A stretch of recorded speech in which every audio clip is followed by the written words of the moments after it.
دلته مینه کوپر دی او دلته مینه نه کیږي، دلته په زخمونو کې او درد کیږي اوبه کیږي.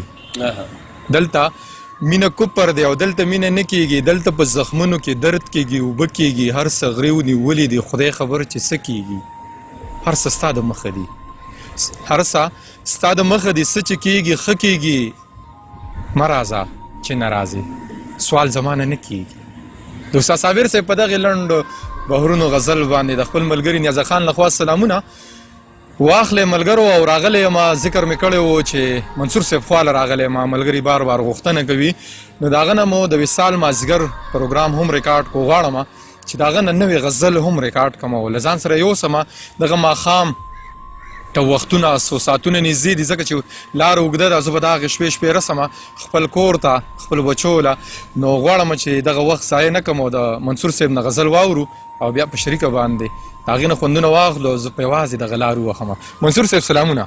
وعلیکم السلام نازک خانه، مننه کوم، خوشحاله اوسې یار. مننه منصور صاحب. ماښامې دی د وصال مازدیګر پروګرام هم ریکارډ کړ، ډېر خوشحاله شوم چې نوي نوي شعرونه مو راسره شریک کړل. غواړو که نوې مو څه غزل لیکلي نو که دغه راسره شریک کړي ډېر خوشحاله به شو. غزل نه مخکې زه چېرته شعرونه نه یم، خو زه اوس به ووایم چې عشقي معراج ته ورسوي، چې عشقي معراج ته ورسوي نو زندګي معراج ته ورسوي. تا به صحیح جانان لیدلی نه وي، تا به صحیح جانان لیدلی نه وي، تا به صحیح معراج ته ورسوي. تا به صحیح جانان لیدلی نه وي، تا به صحیح معراج ته ورسوي. ډېر ښه. په محبت کې چې کافر شي سړی، په محبت کې چې کافر شي سړی مسلماني معراج ته ورسوي. ډېر ښه دی. او څوک لیوني معراج ته ورسوي، او څوک لیوني معراج ته ورسوي. ډېر ښه دی. بیا وایي چې کافر حسن د کافرې په قسمتو، کافر حسن د کافرې په قسمتو. کتونکو ته به دا ووایم چې زما کتاب کافر جانان هم را روان دی. ډېر ښه دی، مبارکي به ورته وایي. مننه جي.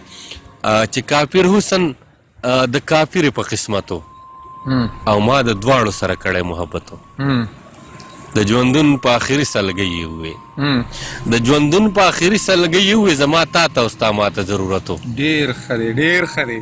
او شعر اور نازک خانه چې کفریا الفاظ د خولې نه مې وتلي، کفریا الفاظ د خولې نه مې وتلي، د جانان جدایي سوه خو قیامتو. ډېر ښه دی، ډېر ښه دی. کفریا الفاظ د خولې نه مې وتلي، د جانان جدایي سوه خو قیامتو.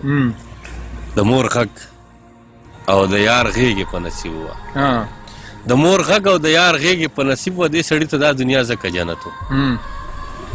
او زه د ځان رقیب په خپله باندې هم ما اکثر کړی خپل ځان ته نصیحت و. ډېر ښه دی. غوږ یې تاو که د منصور او بیا یې ووې، غوږ یې تاو که د منصور او بیا یې ووې، ما ته ستا په سر چا کړی شکایت و. ډېر ښه. مننه چې خوشحاله اوسې. مننه.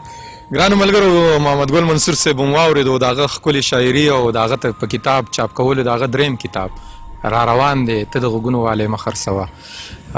د هغې ورپسې چې اوس کوم کتاب دی تاسو ته نوم هم واورېدو، مبارکي ورته وایو کافر جانان.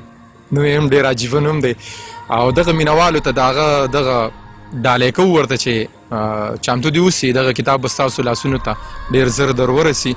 ناوخته دی، ماښام دی، د موټر سایکل لاره ده، لاره اوږده ده، خو د چا مینه وه او د چا د پښتو دپاره کار دی، نو تیاره او نور او یخني او ګرمي نه ګورم، خو په دغې لارو باندې ګرځم. ما په خپلو دعاګانو کې یاد ساتئ چې الله راله روغ صحت راکړي او چې په دغې وجود کې مې دغه ساګانې ښکته بره کېږي، نو په دغې خلکو پسې به ګرځم. الله دې راته تاسو روغ لري.